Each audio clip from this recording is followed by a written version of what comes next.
I did. She says, "Take a cheer." I done it. She looked me all over with her little shiny eyes and says, "What might your name be?"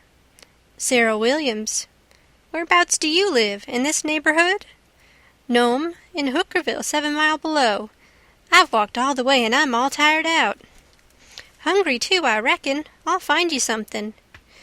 "No'm, I ain't hungry. I was so hungry I had to stop 2 miles below here at a farm, so I ain't hungry no more. It's what makes me so late. My mother's down sick and out of money and everything, and I come to tell my Uncle Abner Moore. He lives at the upper end of the town, she says.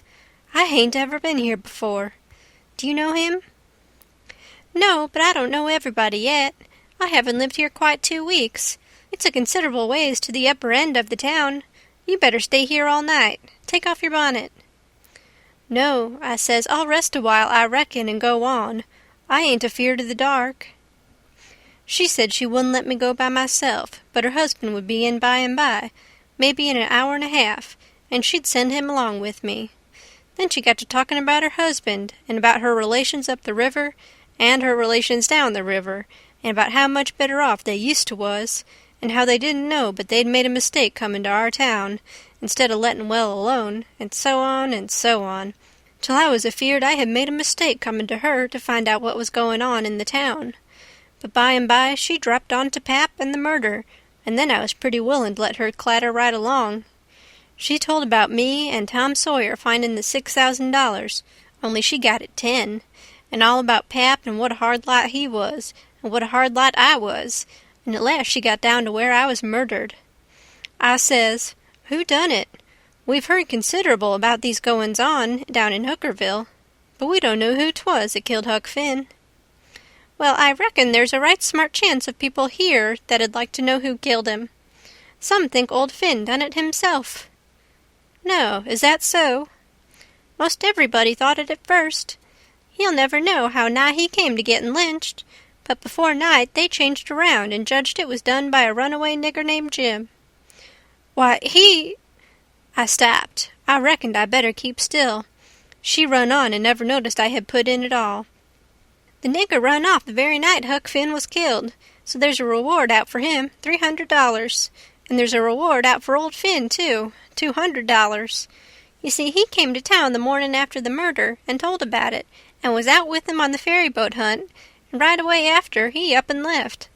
Before night they wanted to lynch him, but he was gone, you see. Well, next day they found out the nigger was gone. They found out he hadn't been seen since 10 o'clock the night the murder was done.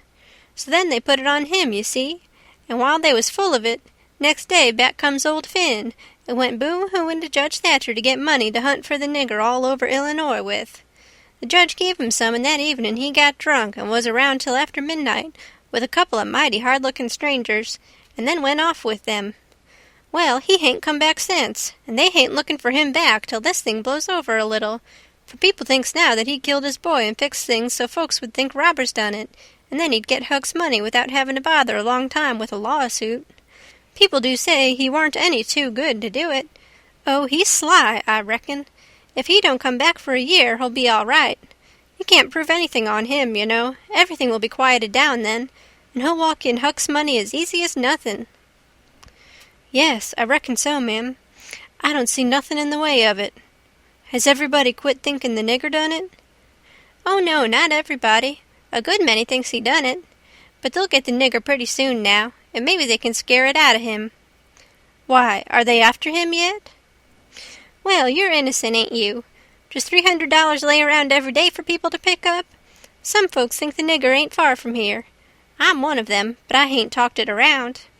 A few days ago I was talking with an old couple that lives next door in the log shanty, and they happened to say hardly anybody ever goes to that island over yonder that they call Jackson's Island. 'Don't anybody live there?' says I. 'No, nobody,' they says. I didn't say any more, but I done some thinking. I was pretty near certain I'd seen smoke over there about the head of the island a day or two before that. So I says to myself, like as not, that nigger's hiding over there. Anyway, says I, it's worth the trouble to give the place a hunt. I hain't seen any smoke since, so I reckon maybe he's gone, if it was him. But my husband's going over to see, him and another man. He was gone up the river, but he got back today, and I told him as soon as he got here 2 hours ago. I had got so uneasy I couldn't sit still. I had to do something with my hands, so I took up a needle off of the table and went to threading it. My hands shook, and I was making a bad job of it. When the woman stopped talking, I looked up, and she was looking at me pretty curious and smiling a little. I put down the needle and thread and let on to be interested, and I was, too, and says, $300 is a power of money. I wish my mother could get it. Is your husband going over there tonight? Oh, yes, he went uptown with the man I was telling you of, to get a boat and see if they could borrow another gun. They'll go over after midnight. Couldn't they see better if they was to wait till daytime? Yes, and couldn't the nigger see better, too? After midnight he'll likely be asleep, and they can slip around the woods and hunt up his campfire all the better for the dark, if he's got one. I didn't think of that. The woman kept looking at me pretty curious, and I didn't feel a bit comfortable. Pretty soon she says, "What did you say your name was, honey?" Mary Williams. Somehow it didn't seem to me that I said it was Mary before, so I didn't look up. Seemed to me I said it was Sarah, so I felt sort of concerned and was afeared maybe I was looking it too. I wished the woman would say something more. The longer she sat still, the uneasier I was. But now she says, "Honey, I thought you said it was Sarah when you first came in." "Oh, yes'm, I did. Sarah Mary Williams. Sarah's my first name. Some calls me Sarah. Some calls me Mary." "Oh, that's the way of it?" "Yes'm." I was feeling better then, but I wished I was out of there anyway. I couldn't look up yet. Well, the woman fell to talking about how hard times was, and how poor they had to live, and how the rats was as free as if they owned the place, and so forth and so on, and then I got easy again. She was right about the rats. You'd see one stick his nose out of a hole in the corner every little while. She said she had to have things handy to throw at them when she was alone, or they wouldn't give her no peace. She showed me a bar of lead twisted up into a knot, and said she was a good shot with it generally, but she'd wrenched her arm a day or two ago and didn't know whether she could throw true now. But she watched for a chance and directly banged away at a rat, but she missed him wide and said, "Ouch!" It hurt her arm so. Then she told me to try for the next one. I wanted to be getting away before the old man got back, but of course I didn't let on. I got the thing, and the first rat that showed his nose I let drive, and if he'd have stayed where he was, he'd have been a tolerable sick rat. She said that was first rate, and she reckoned I would hive the next one. She went and got the lump of lead and fetched it back, and brought along a hank of yarn, which she wanted me to help her with. I held up my 2 hands, and she put the hank over them, and went on talking about her and her husband's matters. But she broke off to say, "Keep your eye on the rats. You better have the lead in your lap handy." So she dropped the lump into my lap just at that moment, and I clapped my legs together on it, and she went on talking, but only about a minute. Then she took off the hank and looked at me straight in the face and very pleasant, and says, "Come now, what's your real name?" What, Mum? What's your real name? Is it Bill or Tom or Bob, or what is it?" I reckon I shook like a leaf, and I didn't know hardly what to do. But I says, "Please don't poke fun at a poor girl like me, Mum. If I'm in the way here, I'll—" "No, you won't. Sit down and stay where you are. I ain't going to hurt you, and I ain't going to tell on you, nuther. You just tell me your secret and trust me. I'll keep it, and what's more, I'll help you. So'll my old man if you want him to. You see, there's a runaway 'prentice, that's all. It ain't nothin'. There ain't no harm in it. You've been treated bad, and you made up your mind to cut. Bless you, child, I wouldn't tell on you. Tell me all about it now. That's a good boy." So I said it wouldn't be no use to try to play it any longer, and I would just make a clean breast and tell her everything, but she mustn't go back on her promise. Then I told her my father and mother was dead, and the law had bound me out to a mean old farmer in the country, 30 mile back from the river, and he treated me so bad I couldn't stand it no longer. He went away to be gone a couple of days, and so I took my chance and stole some of his daughter's old clothes and cleared out, and I had been 3 nights coming the 30 miles. I traveled nights and had daytimes and slept, and the bag of bread and meat I carried from home lasted me all the way, and I had a plenty. I said I believed my Uncle Abner Moore would take care of me, and so that was why I struck out for this town of Goshen. "Goshen, child? This ain't Goshen. This is St. Petersburg. Goshen's 10 miles further up the river. Who told you this was Goshen?" "Why, I met a man at daybreak this morning, just as I was going to turn into the woods for my regular sleep. He told me when the roads forked I must take the right hand, and 5 mile would fetch me to Goshen." "He was drunk, I reckon. He told you just exactly wrong." "Well, he did act like he was drunk, but it ain't no matter now. I got to be moving along. I'll fetch Goshen before daylight." "Hold on a minute. I'll put you up a snack to eat. You might want it." So she put me up a snack and says, "Say, when a cow's layin' down, which end of her gets up first? Answer up prompt now, don't stop to study over it. Which end gets up first?" "The hind end, Mum." "Well then, a horse?" "The for'ard end, Mum." "Which side of a tree does the moss grow on?" "North side." "If 15 cows is browsing on a hillside, how many of them eats with their heads pointing in the same direction?" "The whole 15, Mum." "Well, I reckon you have lived in the country. I thought maybe you was trying to hocus me again. What's your real name, now?" "George Peters, Mum." "Well, try to remember it, George. Don't forget and tell me it's Alexander before you go, and then get out by saying it's George Alexander when I catch you. And don't go about women in that old calico. You do a girl tolerable poor, but you might fool men, maybe. Bless you, child, when you set out to thread a needle, don't hold the thread still and fetch the needle up to it. Hold the needle still and poke the thread at it. That's the way a woman most always does it, but a man always does it the other way. When you throw at a rat or anything, hitch yourself up a tiptoe and fetch your hand up over your head as awkward as you can, and miss your rat about 6 or 7 foot. Throw stiff-armed from the shoulder, like there was a pivot there for it to turn on, like a girl, not from the wrist and elbow with your arm out to one side like a boy. And mind you, when a girl tries to catch anything in her lap, she throws her knees apart. She don't clap them together, the way you did when you catched the lump of lead. Why, I spotted you for a boy when you was threading the needle, and I contrived the other things just to make certain.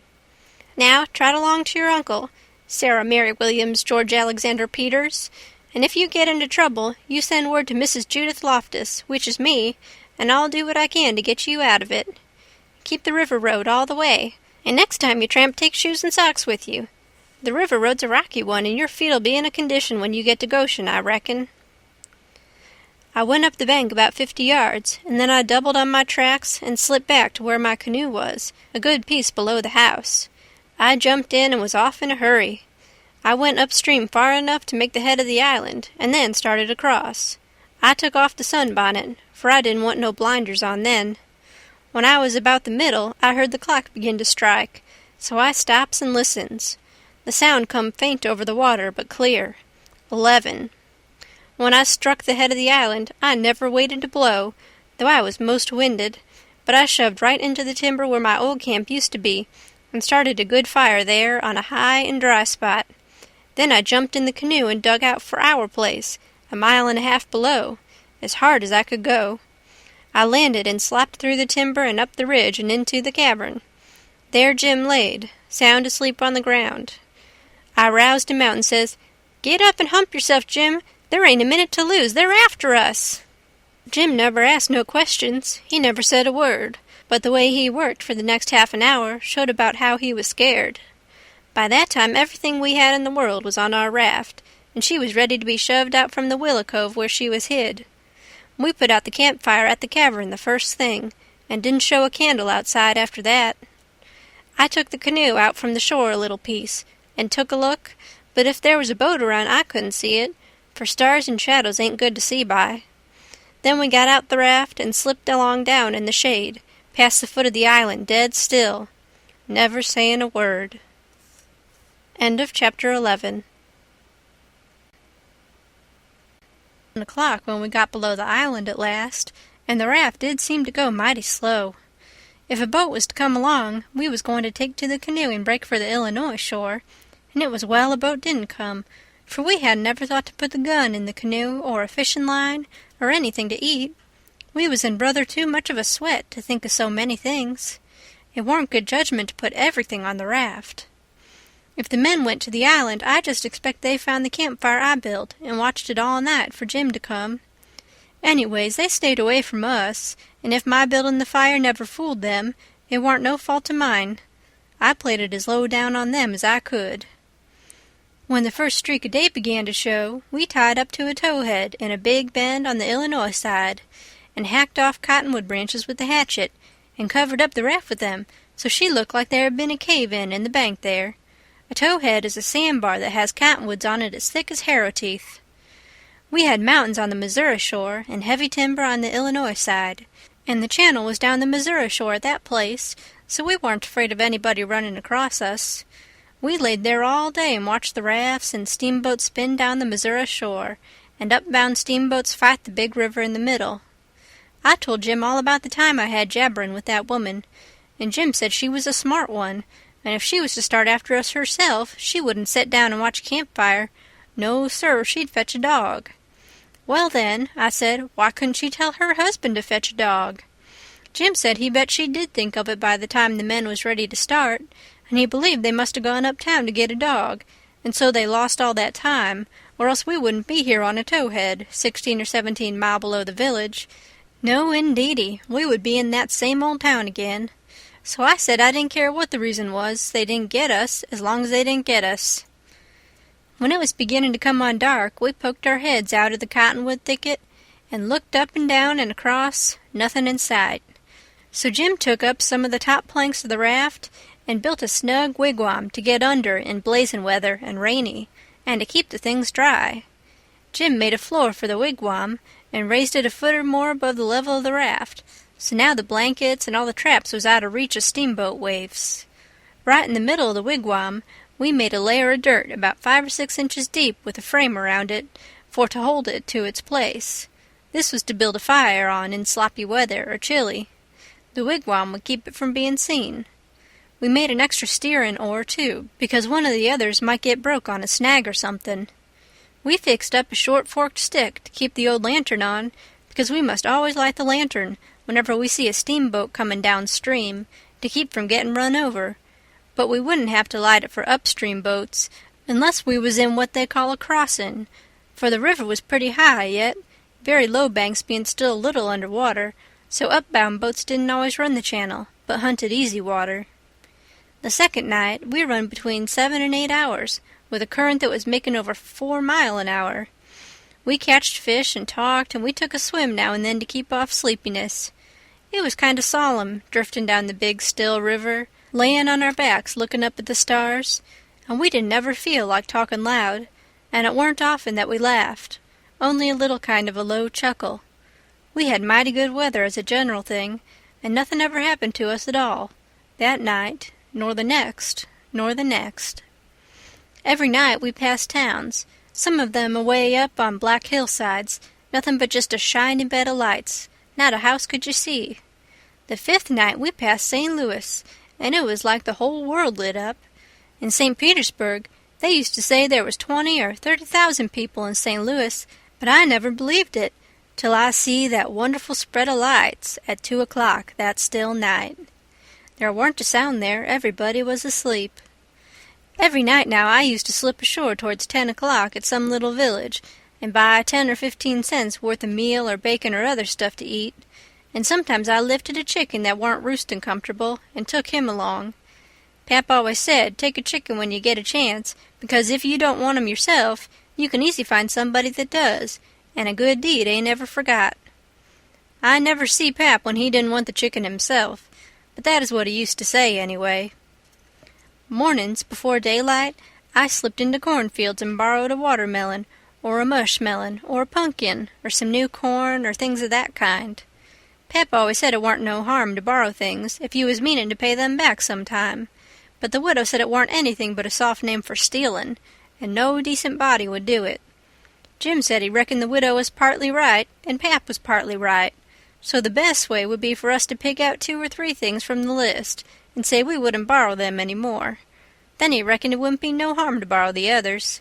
So we talked it over all one night, drifting along down the river, trying to make up our minds whether to drop the watermelons or the cantaloupes, or the mushmelons, or what. But towards daylight we got it all settled satisfactory, and concluded to drop crab-apples and persimmons. We weren't feeling just right before that, but it was all comfortable now. I was glad the way it come out, too, because crab-apples ain't ever good, and the persimmons wouldn't be ripe for 2 or 3 months yet. We shot a waterfowl now and then. It got up too early in the morning, or didn't go to bed early enough in the evening. Take it all around, we lived pretty high. The 5th night below St. Louis, we had a big storm after midnight, with a power of thunder and lightning, and the rain poured down in a solid sheet. We stayed in the wigwam and let the raft take care of itself. When the lightning glared out, we could see a big straight river ahead, and high rocky bluffs on both sides. By and by, says I, "Hello, Jim, looky yonder." It was a steamboat that had killed herself on a rock. We was drifting straight down for her. The lightning showed her very distinct. She was leaning over with part of her upper deck above water, and you could see every little chimbly guy, clean and clear, and a chair by the big bell with an old slouch hat hanging on the back of it when the flashes come. Well, it being away in the night and stormy, and all so mysterious-like, I felt just the way any other boy would have felt when I see that wreck layin' there so mournful and lonesome in the middle of the river. I wanted to get aboard of her and slink around a little and see what there was there. So I says, "Let's land on her, Jim."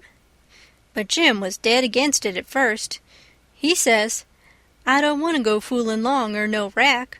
We's doin' blame well, and we better let blame well alone, as the good book says. Like as not, dey's a watchman on dat wreck." "Watchman your grandmother," I says. "There ain't nothing to watch but the Texas and the pilot-house, and do you reckon anybody's going to resk his life for a Texas and a pilot-house such a night as this, when it's likely to break up and wash off down the river any minute?" Jim couldn't say nothing to that, so he didn't try. "And besides," I says, "we might borrow something worth having out of the captain's stateroom. Cigars, I bet you, and cost 5 cents apiece, solid cash. Steamboat captains is always rich and get $60 a month, and they don't care a cent of what a thing costs, you know, long as they want it. Stick a candle in your pocket. I can't rest, Jim, till we give her a rummagin'. Do you reckon Tom Sawyer would ever go by this thing? Not for pie, he wouldn't. He'd call it an adventure. That's what he'd call it, and he'd land on that wreck if it was his last act. And wouldn't he throw style into it? Wouldn't he spread himself nor nothing? Why, you'd think it was Christopher Columbus, discovering Kingdom Come. I wish Tom Sawyer was here." Jim, he grumbled a little, but give in. He said we mustn't talk any more than we could help, and then talk mighty low. The lightning showed us the wreck again just in time, and we fetched the starboard derrick and made fast there. The deck was high out here. We went sneaking down the slope of it to the larboard, in the dark towards the Texas, feeling our way slow with our feet and spreading our hands out to fend off the guys, for it was so dark we couldn't see no sign of them. Pretty soon we struck the forward end of the skylight and clumb onto it, and the next step fetched us in front of the captain's door, which was open, and by Jiminy, away down through the Texas hall we see a light, and all in the same second we seemed to hear low voices in yonder. Jim whispered and said he was feeling powerful sick, and told me to come along. I says all right, and was going to start for the raft, but just then I heard a voice wail out and say, "Oh, please don't, boys. I swear I won't ever tell." Another voice said pretty loud, "It's a lie, Jim Turner. You've acted this way before. You always want more'n your share of the truck, and you've always got it, too, because you've swore if you didn't you'd tell. But this time you've said it just one time too many. You're the meanest, treacherousest hound in this country." By this time Jim was gone for the raft. I was just a-bilin' with curiosity, and I says to myself, Tom Sawyer wouldn't back out now, and so I won't either. I'm a-goin' to see what's going on here. So I dropped on my hands and knees in the little passage and crept aft in the dark till there warn't but one stateroom betwixt me and the cross hall of the Texas. Then in there I see a man stretched on the floor and tied hand and foot, and 2 men standing over him, and one of them had a dim lantern in his hand, and the other one had a pistol. This one kept pointing the pistol at the man's head on the floor, and saying, "I'd like to, and I orter to, a mean skunk." The man on the floor would shrivel up and say, "Oh, please don't, Bill, I hain't ever going to tell." And every time he said that, the man with the lantern would laugh and say, "'Deed you ain't. You never said no truer thing than that, you bet you." And once he said, "Hear him beg," And yet, if we hadn't got the best of him and tied him, he'd have killed us both. And what for? Just for nothing. Just because we stood on our rights. That's what for. But I lay you ain't a-goin' to threaten nobody any more, Jim Turner. Put up that pistol, Bill. Bill says, I don't want to, Jake Packard. I'm for killing him. And didn't he kill old Hatfield just the same way? And don't he deserve it? But I don't want him killed, and I've got my reasons for it. Bless your heart for them words, Jake Packard. I'll never forget you long's I live, says the man on the floor, sort of blubbering. Packard didn't take no notice of that, but hung up his lantern on a nail and started towards where I was there in the dark, and motioned Bill to come. I crawfished as fast as I could about 2 yards, but the boat slanted so that I couldn't make very good time. So to keep from getting run over and catched, I crawled into a stateroom on the upper side. The man came a-pawing along in the dark, and when Packard got to my stateroom, he says, Here, come in here. And then he come, and Bill after him, but before they got in, I was up in the upper berth, cornered, and sorry I come. Then they stood there with their hands on the ledge of the berth and talked. I couldn't see them, but I could tell where they was by the whiskey they'd been having.